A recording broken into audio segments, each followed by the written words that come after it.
The gun was already drawn when Frank Atkins stepped through the door of the Harrow Creek Sheriff's office, and the woman standing behind the deputy's desk did not flinch. She stood with her shoulders squared and her chin lifted, wearing a dress that did not quite fit her, a pair of boots 2 sizes too large, and a name that belonged to a dead woman. Her dark hair was pinned carelessly, a few loose strands curling against her jaw, and her eyes, the color of deep river water, green and shadowed, met Frank's without a flicker of apology. "I am looking for a woman named Clara Voss," Frank said, his voice flat and controlled and dangerous in the way that only a man who had learned to keep his rage very quiet could manage. "Wanted in connection with the robbery of the First Federal Bank of Abilene, the disappearance of a U.S. Marshal, and the burning of the Crawford homestead." The deputy beside her, a nervous young man named Holloway who had only been given a badge 3 months ago, swallowed visibly. The woman did not swallow. She did not shift her weight or reach for anything, or show any of the signs that Frank had learned over 8 years as a tracker to recognize as guilt preparing to bolt. She looked at him instead, steady and quiet, and she said, "Then you are looking in the wrong place, Mr. Atkins." The sound of his name in her mouth hit him like cold water thrown against sleep. He had not told her his name. He had not introduced himself. He had come through that door with one hand on his Colt and one purpose in mind, and she had already known who he was. "You know my name," he said. "I know a great many things," she said, "including the fact that the woman you are hunting burned the Crawford homestead to save 3 children who were locked inside it, and has not robbed a bank in her life." Everything she said planted a hook in him, sharp and immediate. But hooks were exactly what a woman running from something would use. "Give me your name," he said. Something moved across her face then. Not fear, but something older than fear. Something that had been carried for a long time without being set down. "My name," she said carefully, as though the words required physical effort, "is Evelyn Fletcher." He had not expected that. He had expected Clara Voss, or a defiant refusal, or a false name spoken too quickly with the particular brightness of a prepared lie. He had not expected the hesitation. He had not expected the way her voice dropped slightly on the second word, as though the name itself was something private, something recovered from wreckage. Frank Atkins had spent 8 years tracking people across the dust and sun of the West, through Kansas and Indian Territory and the high country of Colorado, and he had learned to read the geography of a person the same way he read the land. Every line in a face was a river. Every silence was a canyon. He looked at her now, and what he read made him put the gun away. That was not the end of the danger. It was, in fact, the beginning of everything. 3 weeks earlier, the westbound train out of St. Louis had carried a woman who called herself Margaret Hale. She had a ticket purchased with someone else's money, a carpet bag containing 2 dresses and a Bible with another woman's name written on the flyleaf, and a scar along the inside of her left wrist that she kept covered by keeping her sleeve pulled down. She sat in the second-to-last car, near the window, and watched Missouri give way to Kansas with the focused attention of someone memorizing an escape route. Her real name, the name she had stopped using the night she watched her father's house burn, and understood that everything connected to that name would kill her, was Evelyn Fletcher. She had been born in 1862 in a small town called Glenway in the eastern part of Missouri.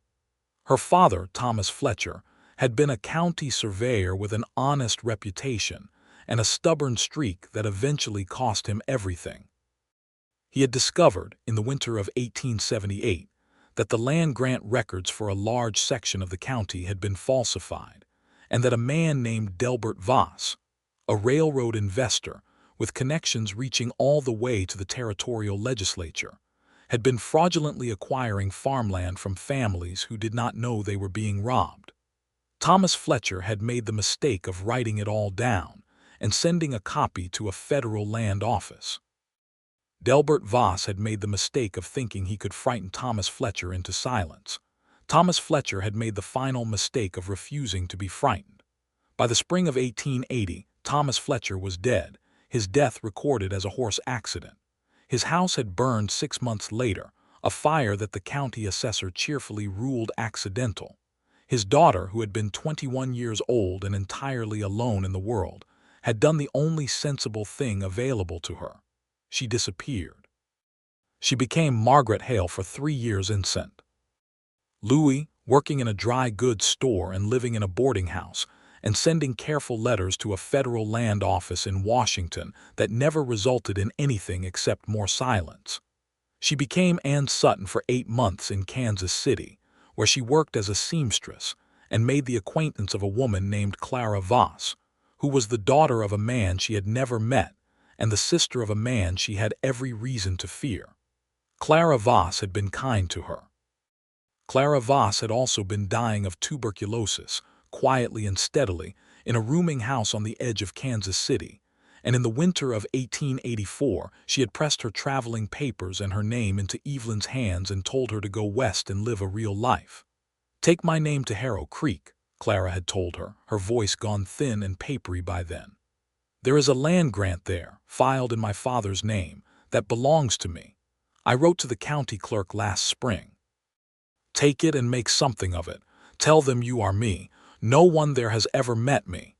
Evelyn had not wanted to take a dead woman's name. But she had even less desire to go on being the daughter of Thomas Fletcher, who was wanted in the territory under a false warrant that Delbert Voss had arranged, connected in some official record to crimes that Clara's older brother Harlan Voss had actually committed in her name. She understood now how the trap had been built. Harlan Voss, who had inherited his father's talent for cruelty and added his own particular creativity to it, had been using the name Clara Voss to cover his own illegal activities for over a year. When a U.S. Marshal named Terrence Holt had begun investigating the robbery of the Abilene Bank and the disappearance of the bank's payroll, Harlan had been careful to ensure that the paperwork trail led to his dead sister's name, and to a vague description that could match several women, including the one he knew to be traveling west on Clara's documents. It was a trap built with patience and precision. Evelyn had walked into it wearing borrowed boots and a borrowed name, and she had not understood the full weight of it until 2 days after she arrived in Harrow Creek, and the deputy came to the boarding house to ask her very politely to answer some questions. She had kept her composure. She was very good at keeping her composure, but sitting in the sheriff's office, waiting for whoever had been sent to investigate the Clara Voss matter, she had felt the walls of the trap pressing in from every side. And then Frank Atkins had come through the door. She had known his name because she had heard it in the hallway, Holloway telling someone outside that the tracker had arrived. She had filed it away in the rapid, organized way she filed everything, and she had made herself breathe slowly and think clearly. She had not expected the way he looked at her. Most men, in her experience, looked at a woman they suspected of something with a particular expression, a flattening of the face, a narrowing of the eyes, a withdrawal of basic courtesy that felt like a door closing. Frank Atkins had looked at her the same way she had seen surveyors look at unmapped terrain, with attention, with something close to respect for the complexity of what was in front of him. He was 30 years old, she would learn later, though he looked both older and younger depending on the light. He was tall and angular, with the kind of leanness that comes from years of outdoor work rather than deprivation, and he had a face that was weathered without being coarse, with a jaw that suggested stubbornness and eyes that were the particular pale gray of early morning before the sun has decided anything. He wore the clothes of his work: dark trousers, a worn coat, boots that had crossed more territory than most men ever saw, without vanity or carelessness. When she told him her real name, he put his gun away. She had not anticipated that. He sat down in the chair across from the deputy's desk, not behind it, as if making a deliberate choice about power and position, and he said, "Tell me about the boots." She looked down. The boots were Clara's, too large, stuffed at the toe with strips of cloth she had torn from an old petticoat. She had been wearing them for 3 weeks and had stopped noticing how they felt. "They belong to a woman named Clara Voss," she said. "I know who they belong to," he said. I tracked down Clara Voss's history before I tracked down her address. I know she died in Kansas City in February. Evelyn went very still. Then you know I am not her, she said. I suspected, he said. The physical description the Abilene Bank had on file for the suspect in the robbery was a woman of approximately 30 years old, heavyset, with red hair. You are none of those things. Then the warrant was built on fabricated descriptions, he said. I know. I have been following the real Clara Voss trail for 6 weeks. What I found was a dead woman and a living lie constructed by someone with both the means and the motive to want someone else blamed for crimes they did not commit. The relief was so intense it made her chest ache. She pressed her hands flat on the desk to steady herself and did not allow any of it to show on her face, because she had learned that showing relief too early was exactly as dangerous as showing fear. Harlan Voss, she said. Frank Atkins nodded slowly. You know him. I know his sister did. I know he has been using her name for his own protection. And I know that he is the one who arranged the disappearance of Marshall Holt, not because of anything to do with the bank, but because Holt was investigating land fraud connected to the Voss family and getting close to something he was not meant to find. Frank leaned forward then, and the quality of his attention sharpened into something entirely focused. What was Holt close to finding? He said. She looked at him for a long moment, measuring the distance between what she knew and what she was willing to trust. Then she said, the same thing my father found 5 years ago, the same thing that got him killed. The word killed landed between them like a stone dropped into still water, and the rings of it spread outward into the quiet room. Holloway, who had been trying to look invisible in the corner, made a small sound and looked at the ceiling. Frank Atkins looked at Evelyn Fletcher with those pale morning eyes and said, very quietly, tell me everything. She did not tell him everything that first afternoon. She told him enough to establish that she was not Clara Voss, that she had come to Harrow Creek legitimately in pursuit of a land grant that belonged to her friend, and that she had information relevant to a federal investigation that had been deliberately buried. She told him about the falsified land records in Glenway, about her father's discoveries and his death, about the warrant that had been filed against her under a constructed identity, about Harlan Voss, and the pattern of illegal land acquisition that she had spent 4 years quietly documenting from the margins of her borrowed lives. Frank listened without interrupting. He had a quality of stillness when he listened that she had not encountered before in a man. Most men who listened were still rehearsing their own words, and you could see it in the slight inward angle of their attention, the way their eyes moved a fraction away from your face. Frank listened with his whole body angled toward her, every line of him engaged, and when she paused he did not rush to fill the silence. When she was done, the afternoon had gone amber and long outside the window. Where are your documents? He said. In my room at the boarding house, sewn into the lining of my carpetbag. I want to see them. I know. She walked him to the boarding house, those 2 large boots making her gait slightly uneven on the packed dirt of the main street. She was aware of the way Harrow Creek looked at them, the tracker who had arrived on the afternoon stage, and the woman who might or might not be a criminal walking side by side in the copper light of a late April evening. The town of Harrow Creek in 1884 was a place balanced between what it had been and what it was becoming. It sat in the southeastern corner of Colorado Territory, where the land flattened out from the high country and the grass came back and the creek for which it was named ran clear and cold from the mountains. There was a main street with a hotel, a general store, a blacksmith, a saloon, a barber shop, and the sheriff's office. There was a church on the edge of town and a school that had only been open for 2 years. There were ranches spreading out in every direction, some established and prosperous, some new and still provisional, raw with the work of becoming. It was, Evelyn had thought when she first arrived, exactly the kind of place where a person might start over, which had been Clara's intention in sending her here. She showed Frank the documents in her room. He read through them with the same careful, systematic attention he gave to everything, spreading them on the small table by the window and going through them methodically, asking occasional questions in a low voice. The land grant documents Clara had passed her, the copies of the surveyor's records her father had made, the letters she had written over 4 years that had never been answered, the carefully maintained record of every piece of information she had gathered about Harlan Voss. When he finished, he sat back in the chair and looked at the ceiling for a long moment. "This is substantial," he said. "I know. You have been building this case for 4 years. My father died for the beginning of it," she said. "I had reason to finish it." He looked at her then, and something in his expression had changed. The professional assessment was still there, but beneath it was something else, something warmer and more complicated. "Why did you not simply take this to a federal office?" he said. "I tried," she said. 3 times.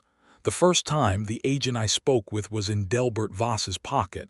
I did not know it at the time, but I realized afterward when the information I gave him ended up in Harlan Voss's hands within a week. The second time, the agent I spoke with was honest, but told me the evidence was insufficient without a primary witness. The third time was 6 months ago. The agent I spoke with was Marshal Terrence Holt. Frank was very still. "He took me seriously," she said. "He spent 2 weeks reviewing the documents. He told me he was going to move forward with an investigation. 3 days later, he disappeared. And you ran." "I ran," she agreed. "I took Clara's name and her papers and I came here. I thought that if I could establish myself quietly, get control of the land grant, have something solid under my feet, I might find a way to approach another federal contact without being immediately identified and silenced." Frank was quiet for a moment and then he said, "Holt is not dead." She turned to look at him sharply. "He is alive," she said. "He is being held on a ranch about 40 miles north of here by men in Harlan Voss's employ. I have been following a trail that suggested he was being kept alive rather than killed. Voss needed him, because Holt had sent copies of some of his initial findings to a federal superior before he disappeared, and Voss could not know exactly how much had been transmitted or what was in those copies." Evelyn felt the shape of the situation click into a new configuration, all the pieces suddenly rearranging themselves. "If Holt is alive," she said slowly, "and if he can confirm the connection between the land fraud and the bank robbery, then the case against Harlan Voss is complete," Frank said. "Yes. Can you get him out?" "I can try," he said. "But it would help considerably to have someone who knows the full background of the land fraud investigation, who can corroborate Holt's findings and fill in the parts of the picture he was missing." He paused. "It would help to have you." She understood what he was asking. He was asking her to come out of the shadow she had been living in, to attach her real name to the evidence and the testimony, to step into the light of a federal investigation as Evelyn Fletcher rather than any of the borrowed names she had been wearing. It was the thing she had been working toward for 4 years, and also the thing that terrified her most. "If I do this," she said carefully, "and if Voss learns that it is Thomas Fletcher's daughter who brought the case against him, there is a risk," Frank said quietly. "I will not pretend otherwise. These are men who have killed before to protect what they have, but you know that already." "I have known it for 4 years," she said. She stood up and went to the window and looked out at the street below, at the oil lamps beginning to glow in the evening dark, at the ordinary life of a small western town going about its ordinary business, unaware of the currents running beneath it. She had been afraid for a long time. Fear had become so familiar that she sometimes confused it with air, something she simply breathed, without thinking, because it was always there. She was tired of being afraid. "All right," she said. "I will help you." What followed was a week of the most intensely collaborative work Evelyn had ever done in her life, and something else besides. They met every morning in the back room of the general store, which belonged to a man named Samuel Webb, who had been corresponding with a federal contact of Frank's for the past year and could be trusted. Frank spread maps on the work table. Evelyn spread documents. They built the case layer by layer, his knowledge of the territory and the men who moved through it fitting against her knowledge of the paper records and the financial history of the Voss operation. He was precise, organized, and entirely serious. He did not waste words. He did not use 5 sentences when 2 would do. But in the pauses between work, she began to learn other things about him. He had grown up in Kansas, the son of a homesteader who had staked a claim in the early 1870s and spent 12 years fighting the land and the weather and the banks before losing it all in the drought of 1879. His father had not survived the loss, not in the dramatic way, not all at once, but slowly and quietly over the following 2 years, the way a fire dies when there is nothing left to burn. Frank had been 20 years old and had taken work as a ranch hand, then as a courier, then as a scout for a surveying company, and finally as a tracker after a judge in Wichita hired him to find a man who had stolen a widow's land deed and disappeared. He had found the man. He had also, in the process, discovered that he was very good at finding things, and that finding things could be made to serve something like justice, in a world where justice was not always easy to come by. He had worked for 3 federal judges and 2 U.S. Marshals over the past 6 years. He was not a bounty hunter. He made the distinction clearly and without apology, because the distinction mattered to him. He tracked people because he believed in the difference between guilt and innocence, not because of the money attached to a particular name. It was a distinction she understood. She had been living the wrong side of it for 4 years. They talked in the way that people talk when they are doing close work together, in the natural gaps of concentration, not about important things at first, but about small ones. The kind of bread the hotel cook made. The peculiarities of the Colorado weather, which could go from warm spring sunshine to a late snow in the space of an afternoon. The books they had read. She had read widely and disparately, whatever she could find in the towns where she lived, and she was surprised to find that he had too, a copy of Darwin's work he had carried across 3 territories, a battered collection of Shakespeare he had borrowed from a school in Kansas and never quite managed to return. By the 3rd day, she was aware that she looked forward to the mornings. By the 5th day, she was aware that she looked forward to them in a way that had nothing to do with the case. On the 6th day, they rode out together to confirm the location of the ranch where Holt was being held. Frank had arranged horses from the livery, and they rode north along the creek road in the early morning, the air still cool and carrying the smell of sage and new grass. Evelyn was a competent rider. She had learned on her father's surveying trips and had kept her skills current through necessity in the years since, but she had not ridden in the open country for a long time, and the simple physical pleasure of it surprised her. Frank rode the way he did everything with economical ease, and he pointed things out as they went, a hawk hunting low over the grass, the line where the creek bent east, the particular quality of the light on the distant mountains that meant no weather today. He talked about the land the way her father had talked about land, with affection and precision, and she felt a strange, aching tenderness for that, for the way some people are capable of loving the ground beneath them. They stopped at noon on a rise that gave them a clear view of the ranch in the valley below. It was a substantial operation, a main house, several outbuildings, a bunkhouse, corrals with good horses. Not the look of a working cattle ranch, though.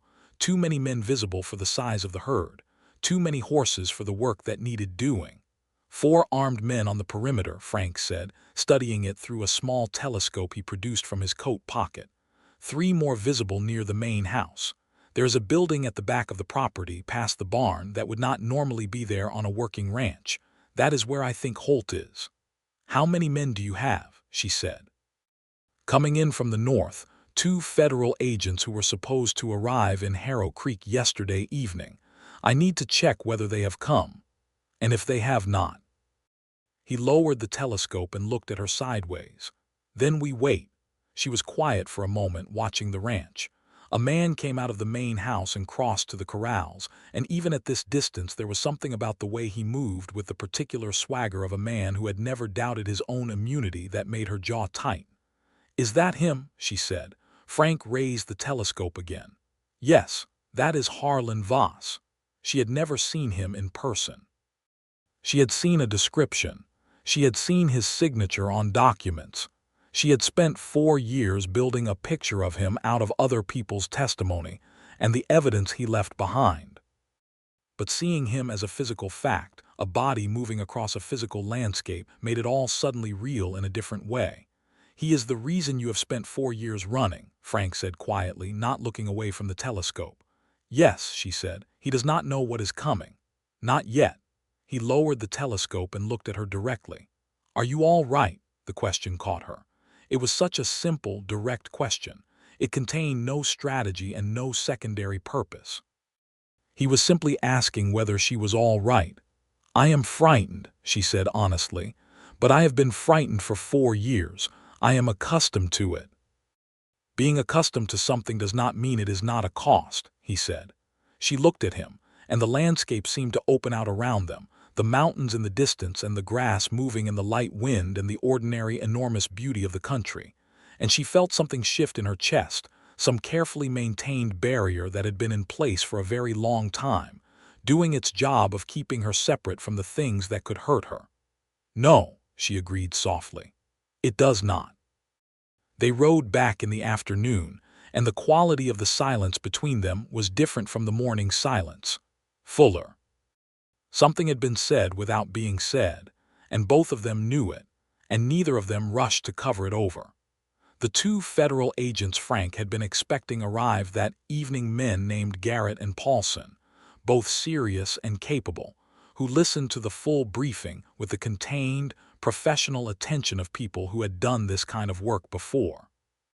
Garrett, who was older and had the calm of long experience, spent an hour going through Evelyn's documents and asked careful, specific questions that told her he understood what he was looking at. "This is the most complete private documentation of a Voss operation I have seen," he told her. "You have done extraordinary work, Miss Fletcher. Mrs. Holt nearly died for the beginning of it," she said. "My father did die." Garrett held her gaze. "We will not let it have been for nothing. The plan for recovering Holt was Frank's, built over 4 days of careful observation and adjustment. It would happen on a Sunday morning, when the reduced crew at the ranch meant fewer armed men to deal with, and it would require Frank and Garrett to approach from the north, while Paulson held a position on the eastern road to cut off any communication to Harlan Voss in the main house. Evelyn's role was to wait in town, safe, with the documents. She argued about this directly and without apology because she had been waiting in safety for 4 years and it had not kept her safe. "If something goes wrong," she said to Frank the night before when they were alone in Samuel Webb's back room going over the final details, "I am the only one who knows all the connections between the land fraud and the bank robbery and Holt's investigation. If something happens to you or to Garrett, nothing is going to happen to us," he said. "You cannot guarantee that." "No," he admitted. "I cannot guarantee that." She pressed her hands flat on the table, a habit she had when she was marshaling patients.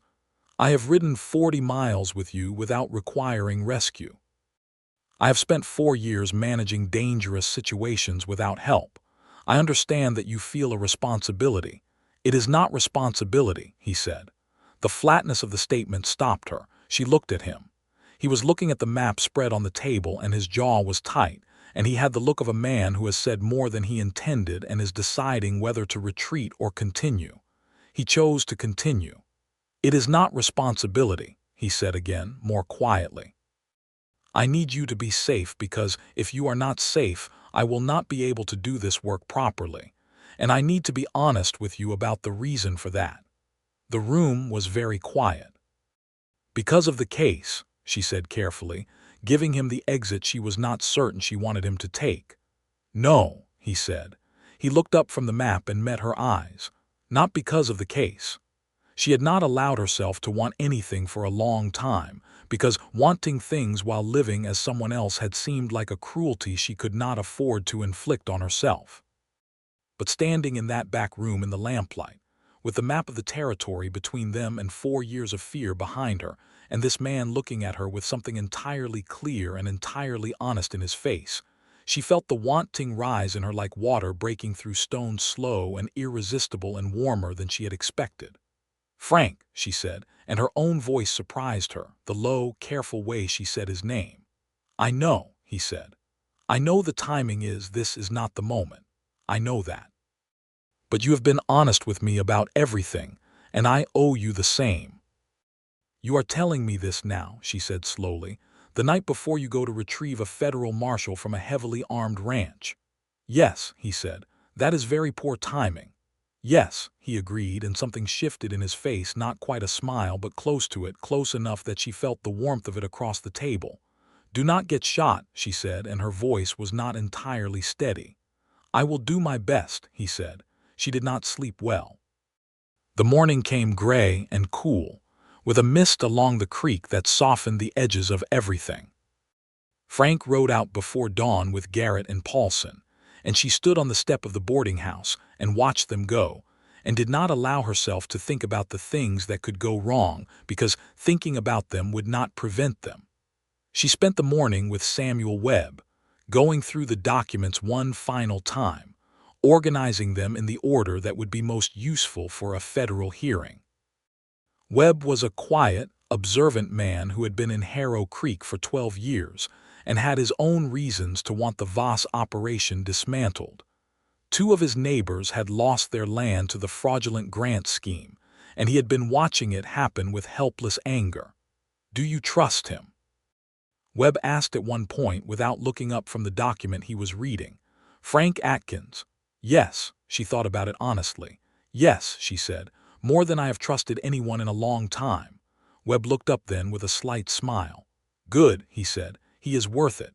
They came back in the early afternoon, all 3 of them, with a 4th man on a spare horse. Evelyn saw them from the window and felt something loosen in her chest that had been clenched since the previous night. Marshal Holt was thin and had a bruise along his jaw and moved stiffly, but he was alive and articulate, and when he was settled in the back room of Webb's store and given water and food, he looked at the documents Evelyn had assembled and his eyes went wide. "Fletcher," he said, "Thomas Fletcher's daughter." "Yes," she said. "He told me about you," Holt said. "When I was building the investigation, I found references to his original survey work. He was the first person to identify the pattern in the land grant records. I did not know you had continued his work." "For 4 years," she said. Holt looked at the documents for a long moment, and then he looked up at her with an expression of deep, tired respect. "We are going to need everything you have got," he said. "You have it," she said. "All of it." The arrest of Harlan Voss happened 2 days later. It was a federal operation, with Garrett and Paulson in the lead and 3 additional deputies borrowed from the nearest county seat, and Frank riding beside them because he had built the case and knew the territory. They rode out in the bright morning and came back in the afternoon with Harlan Voss in handcuffs, furious and shouting, and not quite believing that the quiet architecture of his immunity had finally collapsed. Evelyn was standing in the street when they rode in, and she watched Harlan Voss pass her, and she felt not triumph, not relief, not any of the feelings she had imagined over 4 years. She felt something quieter, something that felt like the ending of a long-held breath. Harlan Voss looked at her as he passed, and recognition crossed his face. "You," he said, "you are Fletcher's girl." "I am," she said calmly.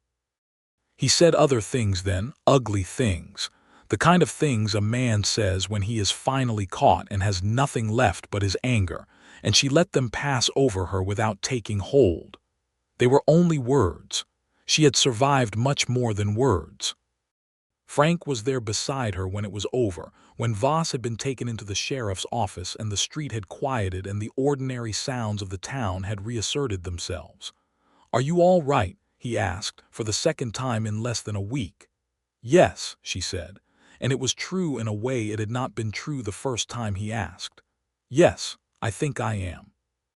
They stood together in the midday sun and the clean Colorado air, and neither of them spoke for a moment, and it was the most comfortable silence she had experienced in years.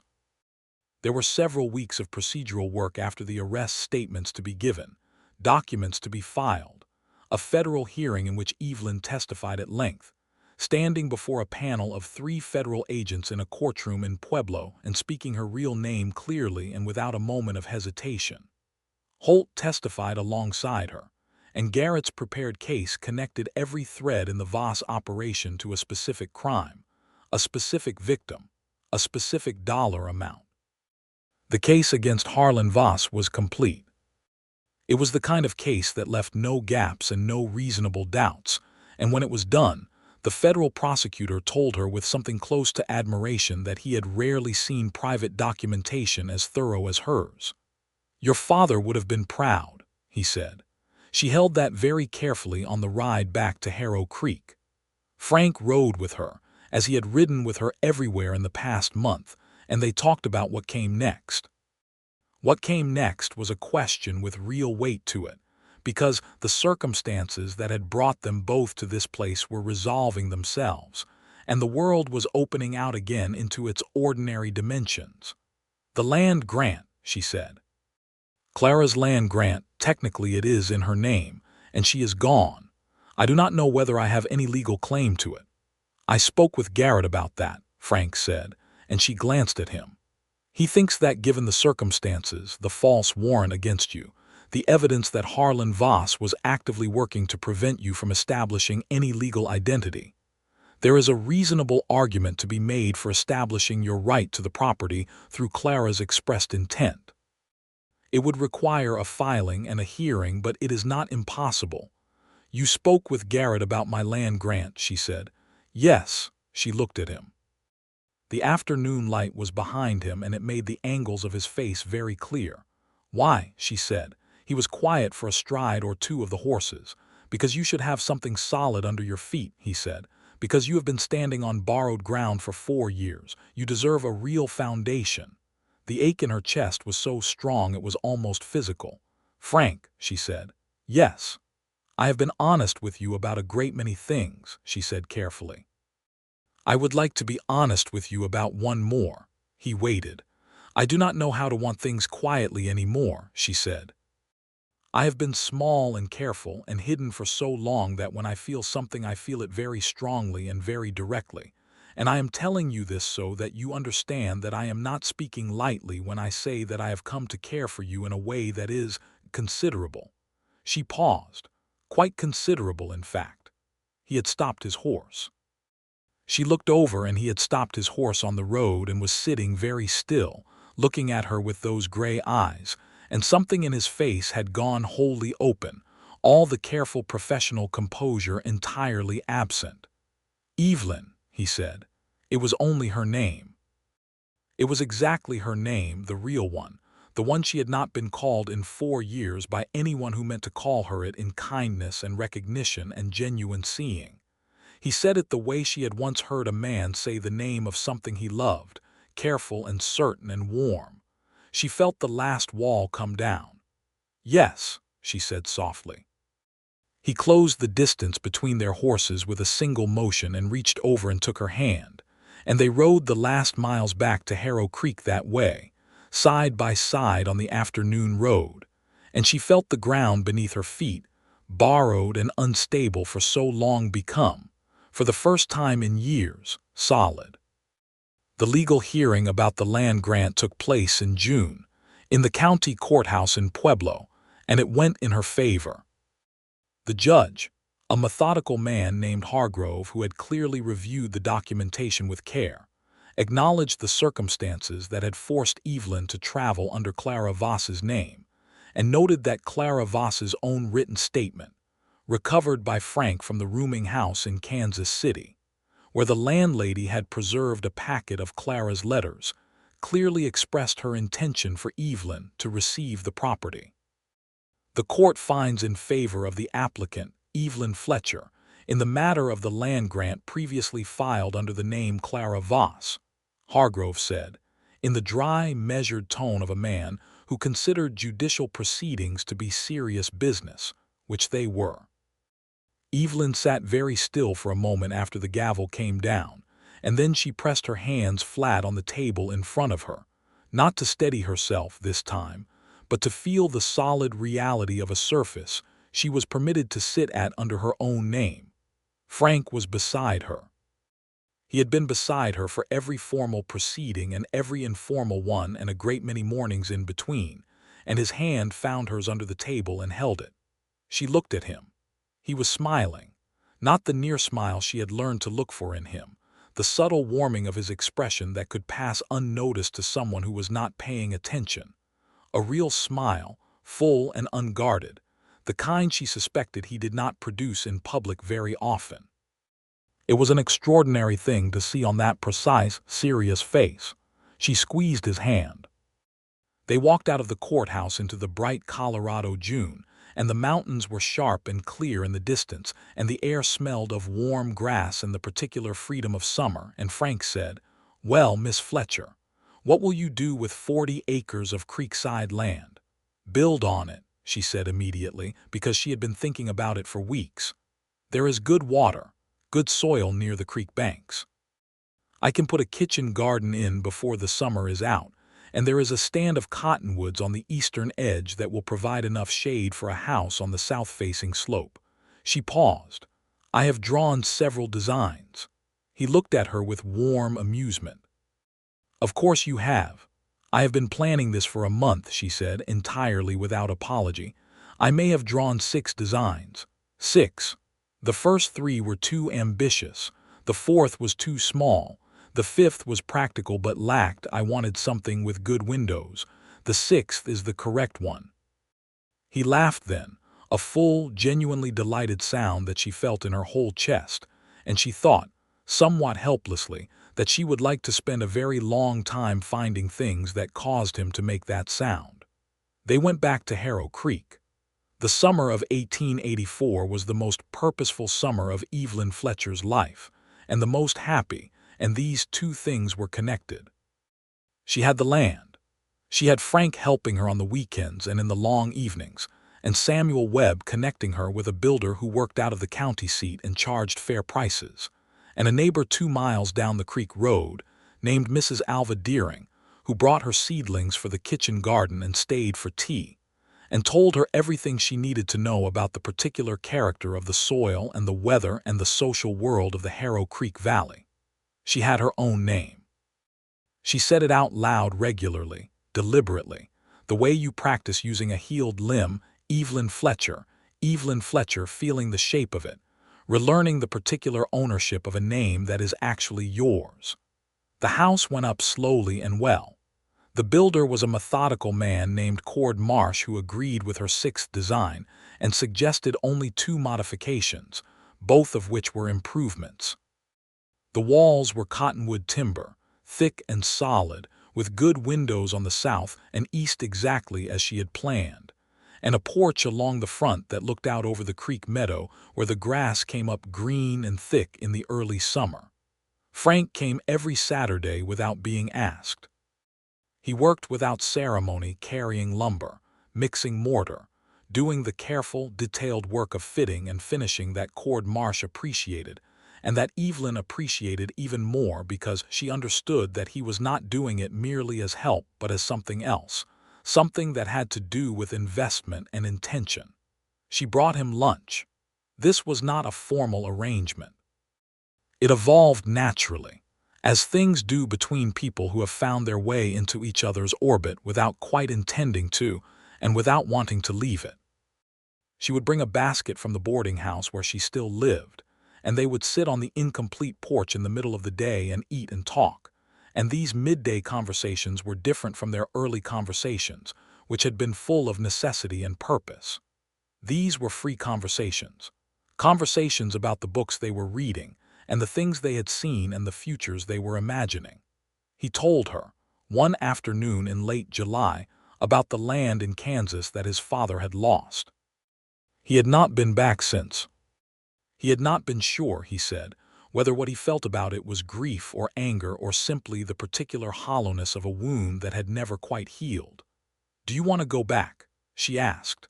He thought about it for a long moment, sitting with his elbows on his knees and looking out at the creek meadow.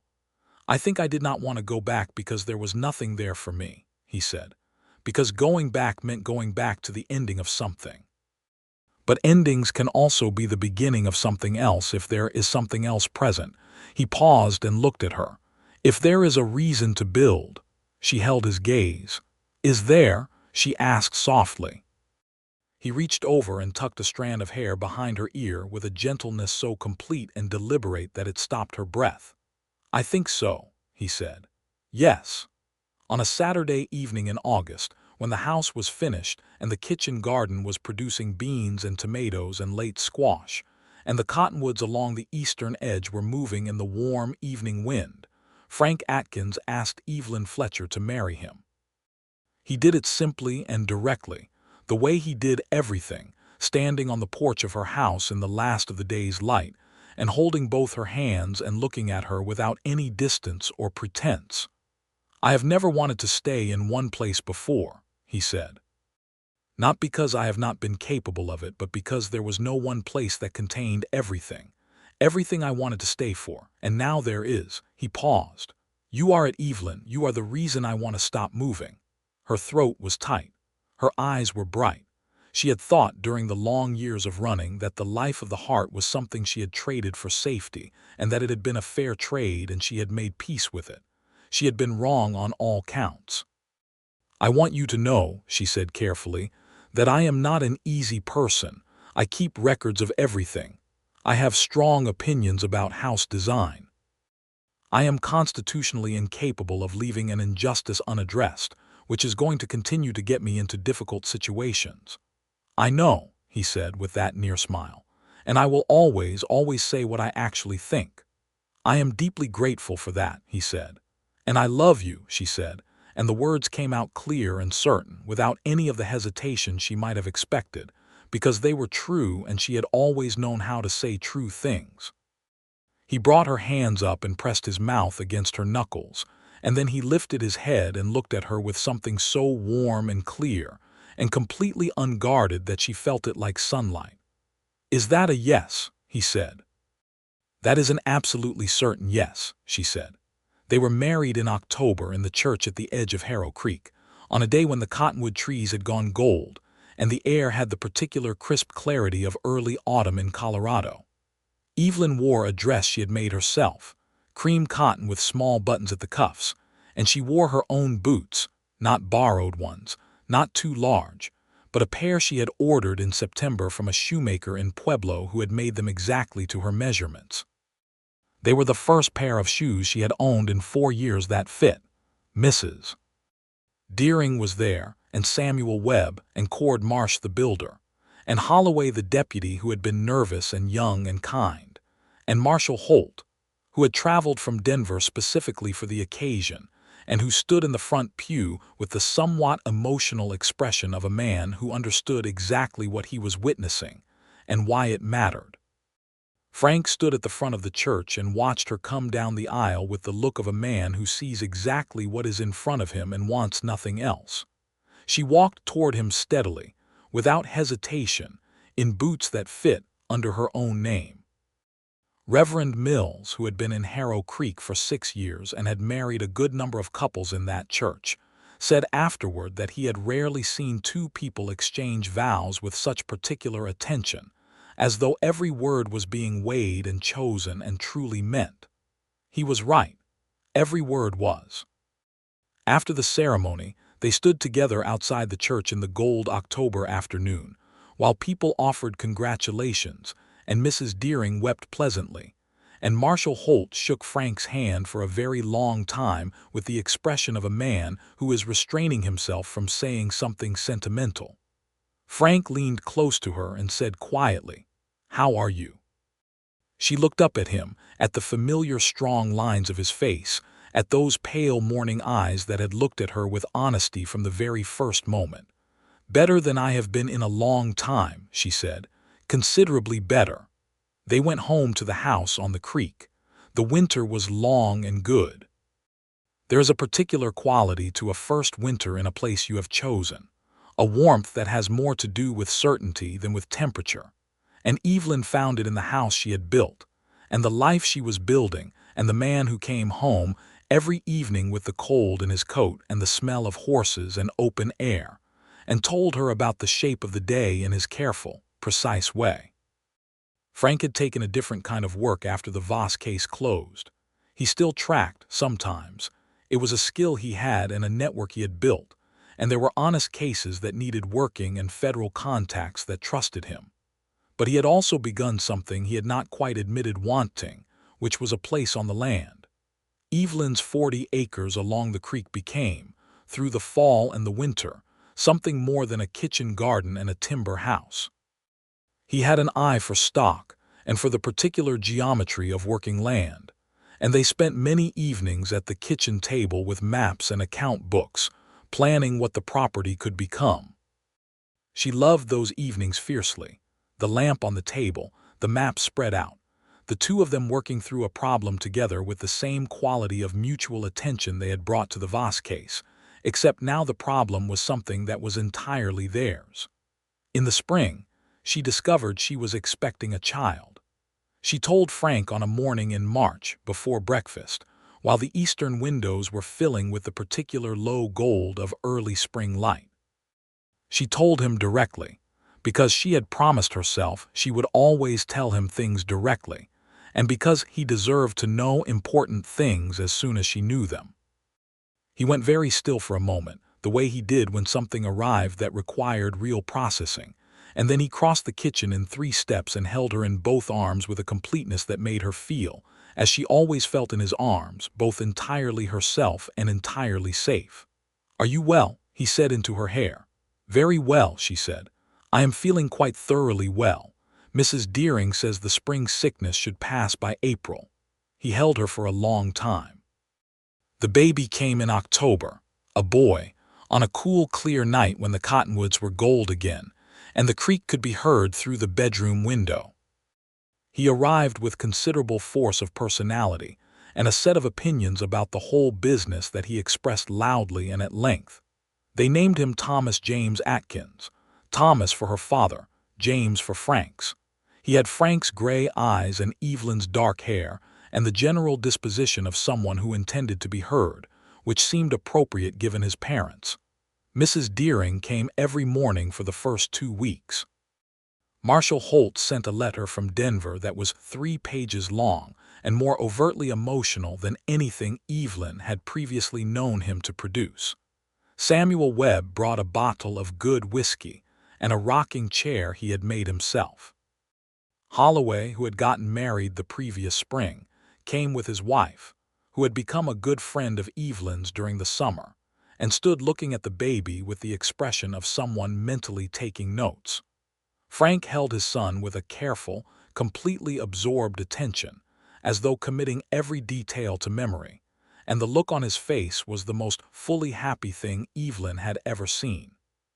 She watched him from the bed where she was resting and felt something that did not quite have a word. Gratitude was too small for it. Love was true, but incomplete. It was the feeling of a person who has arrived, after a long journey across difficult country, at the place they were meant to be. The years unfolded after that with the particular richness of a life that has finally been allowed to be itself. In the spring of 1886, Thomas was 18 months old and running at a pace that required constant attention, and Evelyn was beginning to suspect she was expecting again. She was right. The second baby came in November. Another boy, smaller and quieter than Thomas had been, with his mother's green-brown eyes and a temperament of particular serenity that made everyone who met him feel immediately calm.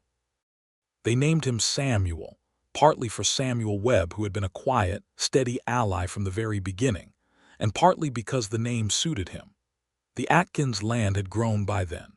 Frank had purchased the adjacent 40 acres when the previous holder had decided to move on, and they had a small cattle operation running, nothing large but solid and well managed, with a hired hand named Pete Galloway who was 17 and eager, and had a gift with horses that Frank recognized and encouraged. Evelyn's kitchen garden had become an actual garden, extending beyond the purely practical into rows of sunflowers along the fence line, and a rose bush near the porch steps that Mrs. Deering had given her in the second spring, and that had grown with spectacular enthusiasm into something large and opinionated.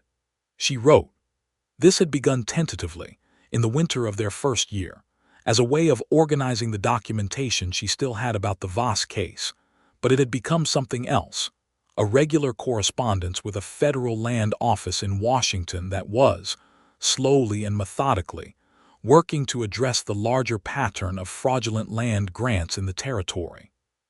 She was not in the room where the decisions were made. She was not yet, and might never be in this time, in the place where women's formal authority over such things was recognized. But her documentation was in that room, and her testimony had been on record since the federal hearing, and it was doing work. She found that this was enough, not because she did not want more, but because doing good work with the resources available was what she had always done, and she had learned to trust that work without requiring it to be everything at once. Harlan Voss was convicted in the federal court in Denver in the spring of 1885 on charges including land fraud, conspiracy to obstruct a federal investigation, and unlawful detainment of a U.S. Marshal. He received a sentence that Marshal Holt, when he wrote to Evelyn about it, described as appropriate. Evelyn read the letter at the kitchen table on a bright spring morning, Thomas on the floor at her feet pursuing a small wooden horse that Frank had carved over the winter, and she felt the same quiet, complete feeling she had felt when Voss rode past her in handcuffs the previous year, not triumph, but the settling of an account that had been open for too long. She wrote back to Holt and thanked him. She thanked him for believing her father's work, and for believing her, and for surviving long enough to see it through. Then she folded the letter and put it in the box she kept on the high shelf in the bedroom, the box that contained the land grant documents and her father's original survey records, and Clara Voss's letter and the Bible with Clara's name in the flyleaf. She kept them because they were the geography of how she had arrived here, and she believed in knowing where you had come from. But they did not live in the forefront of her days anymore. They lived on the high shelf, which was exactly where they belonged. The summer of 1887 brought a drought that tested the whole valley, and Frank's careful management of the water rights along the creek land proved to be exactly the kind of practical foresight that made the difference between a hard year and a ruinous one. Their operation came through intact where 3 other ranches within 10 miles had to sell down their herds significantly. Pete Galloway, who had grown from 17 to 19 and had taken on more responsibility, told Frank with something between admiration and wonder that he had never seen a man who planned as far ahead. Mr. Atkins plans like he is reading a map no one else can see, Pete told Evelyn once, with a combination of respect and mild confusion. He reads the landscape, she said, and then he plans accordingly. Pete nodded, still somewhat mystified, and went back to the horses. In the fall of that year, Frank tracked down one final case that he felt he owed. It was a different kind of tracking, not a fugitive, not an investigation, but a search for a family named Gentry who had lost their land in Missouri in a fraudulent transaction connected to a branch of the same Voss network that had operated in the territory. He spent 3 weeks following paper trails, at Evelyn's kitchen table most evenings with both of them working through the documentation, and at the end of it, he had the evidence he needed to bring a civil case that returned the Gentry land to the family that had been robbed of it. He came home from that trip on an October evening, when the light was amber and the smoke was rising from the chimney, and Thomas, who was just past 3 years old, came running across the yard at full speed and threw himself at his father with the physical certainty of a child who has never had cause to doubt his welcome. Frank caught him without staggering, which was a testament to either the strength of his arms or the thoroughness of his preparation, and walked toward the house carrying the boy on his hip, and Evelyn stood in the doorway watching them come in the gold autumn light, and the feeling she had was so enormous and so clear that she had to simply stand in it for a moment before she could speak. "How did it go?" she asked when he reached the porch. "Well," he said, "the Gentrys have their land back." "Good," she said. He shifted Thomas to his other hip and looked at her with that fully open, entirely unguarded expression that she still, after 3 years of marriage, found completely arresting. "How are you?" he asked. It was the question he had asked her from the beginning, always directly, always genuinely. She had come to understand that it was his most fundamental expression of care, not a pleasantry, but a real inquiry asked by someone who actually wanted to know. "I am very well," she said. "I made a discovery this afternoon, in fact." He raised an eyebrow. "We are going to need the room over the kitchen," she said. He was still for a moment, and then the near smile became a real one. "Another one," he said. "Another one," she confirmed. Thomas, who was 3 and therefore interested in every conversation as a potential source of information, looked between them with bright attention. "Baby," he said, because he understood this particular pattern from when Samuel had arrived. "Yes," Frank told him. "Another one." Thomas considered this with the gravity of a 3-year-old processing significant news, and then announced with the particular confidence of a firstborn, "I will show him things." "Her," Evelyn said quietly. Frank looked at her. "I think a her this time," she said, with the particular calm of someone who has good instincts and has learned to trust them. She was right.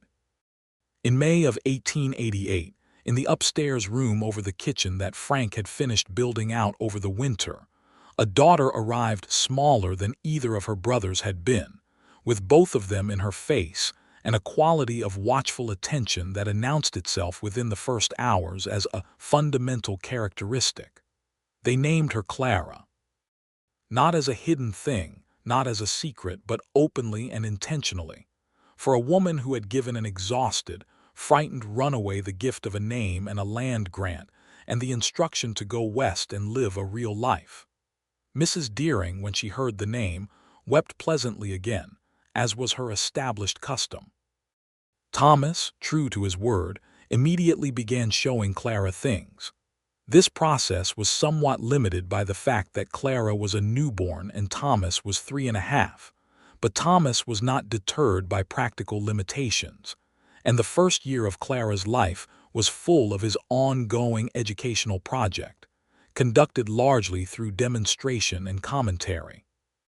Samuel, now 18 months old and serene as ever, observed all of this with the expression of someone who sees more than he says, which would turn out to be his permanent characteristic. Frank watched his children with a quality of love that was entirely characteristic of him, not demonstrative in the easy way, but deep and constant, and expressed in the particular attentiveness he brought to everything that mattered. He was a father who noticed things, who remembered what his children said and what they had done the previous week and what they had been afraid of and what had made them laugh, who could tell from the way Thomas ran whether the day had gone well or not, who understood that Samuel's silences were full rather than empty. Evelyn watched him with them and felt, with steady and undiminishing certainty, that she had been right to say that absolutely certain yes on the porch of a half-finished house in the August of 1884. In the spring of 1889, Colorado Territory became the state of Colorado. The news arrived in Harrow Creek with considerable excitement, and there were celebrations at the saloon and a formal dinner at the hotel organized by the county government, which Frank and Evelyn attended together, arriving in the wagon with all 3 children left in the capable care of Pete Galloway, who had been upgraded from hired hand to something very close to extended family. It was a fine dinner. There were speeches, some of them too long, and good food, and the particular pleasure of a small community marking a moment of genuine significance. The state of Colorado would bring more formal governance, more courts, more reliable enforcement of land rights, all things that mattered considerably to Evelyn and to the people she had come to know in this valley. She sat beside Frank at the long table and listened to the speeches and the conversation around them, and at one point he leaned close to her and said, very quietly, 4 years ago, none of this was yours. She looked at him. The land, he said, the house, the state, your name on the deed. None of it, she agreed. Evelyn Fletcher Atkins, he said it the way he always said her name, with care and certainty and warmth. On the deed of record for 80 acres in Harrow Creek Valley, Colorado. The feeling that moved through her was familiar now, this particular convergence of gratitude and love and the simple, solid reality of a life that was fully hers. It never became ordinary. It was always this sharp and this warm. Do you know what I think about sometimes? She said. Tell me, he said. The boots, she said. The borrowed boots I arrived in. They were so large that I stuffed the toes with cloth. They made a sound when I walked, this loose slapping, and I was always worried someone would notice. He was quiet, listening. I wore them for 3 weeks, she said, all the way from Kansas City, and then you came through the door of that office and looked at them immediately, and I thought, he has noticed. It is over. I noticed the boots, he said, and then I noticed you. I know, she said softly. The boots told me you were running, he said, but nothing else about you suggested it. You were the most composed person in that room and the most honest, and I put my gun away because I believed you before you had given me any formal reason to. Why? She asked. He thought about it. Because you said your real name, he said. Not with defiance and not with performance, with difficulty. The way you say something that has cost you when you finally get to say it. She looked at him in the bright light of the celebration dinner, at this precise, honest, extraordinarily good man who had read the geography of her face in a single moment and found it worth trusting. Frank, she said. Yes. I love you, she said. She said it the same way she always did, clearly, directly, certain. He took her hand under the table. I know, he said. I love you back. Around them, the county celebrated the statehood of Colorado with speeches and good food, and the general pleasure of a community that had built something and knew it. Outside the windows, the June evening was long and golden, the kind of evening that the high country of Colorado produces with a particular extravagance in the early summer, the sky staying light until well past 9, the mountains sharp against the pale sky. Their children were at home, safe, in the house that they had built together. Their land was documented and theirs. Their names were on the deed. Their history was on the high shelf in the bedroom, the record of how they had arrived here, the borrowed boots and borrowed names and dark years, and it would stay there, honored, because it was the ground they had crossed to reach this place. Everything that had been taken was recovered. Everything that had been hidden was known. Everything that had been feared was resolved. Evelyn Fletcher Atkins, who had arrived in Harrow Creek in the spring of 1884 in boots too large and a name not her own, sat in the lamplight of a Colorado evening in a state that was now formal and real and hers, held the hand of the man who had loved her true name the moment he heard it, and felt the whole complete weight of her own life settle around her like something perfectly, finally, fitted. The years continued to add themselves, as years do, and each one brought its particular gifts and its particular demands, and she and Frank met them together in the way they did everything, with attention, with honesty, with the deep practical love of two people who know exactly who they are standing beside. Thomas grew tall and serious, and had his mother's habit of building cases and his father's habit of reading the land.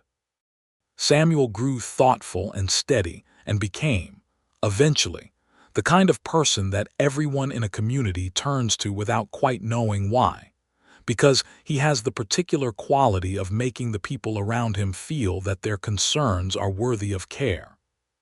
Clara grew up knowing who she had been named for and why, and she carried the name with the same mixture of pride and tenderness with which it had been given, a tribute to a woman who had made possible, with a land grant and a generous instruction to go west and live, everything that came after. In the evenings, when the children were in bed and the house was quiet, Frank and Evelyn sat on the porch and watched the creek meadow in the last of the light. They talked sometimes and were quiet sometimes, and the quality of both was equally good. There was nothing borrowed about any of it. The boots fit. The name was hers. The man beside her was real and present and entirely chosen. The stars came out over Colorado in their enormous numbers, the same stars that had been there every night of the running years and that looked different now, not frightening in their indifference but generous in their constancy. They were there when she was afraid and there when she was safe, and they did not care about the difference. And this seemed, somehow, right. She had arrived wearing borrowed boots and a borrowed name. She had been given back her own. And in the giving, and the being seen, and the slow, deliberate building of a life on solid ground, she had found the thing she had not known to look for in those long years of careful hiding, not merely safety, which she had wanted, but this. A life so thoroughly and completely hers that even the years of loss and fear and running were part of it, woven in, transformed by what came after into the geography that made her who she was. She would not have traded any of it. Not the fear, not the running, not even the borrowed boots that had slapped against the packed dirt of a Colorado street and caught the attention of a man with gray eyes who looked at her as though she was worth the trouble of understanding.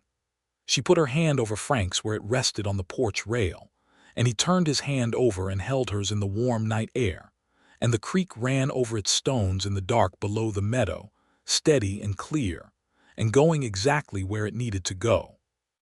This was the life she had built under her own name, on her own land, with her own hands and his, and it was wholly and completely good.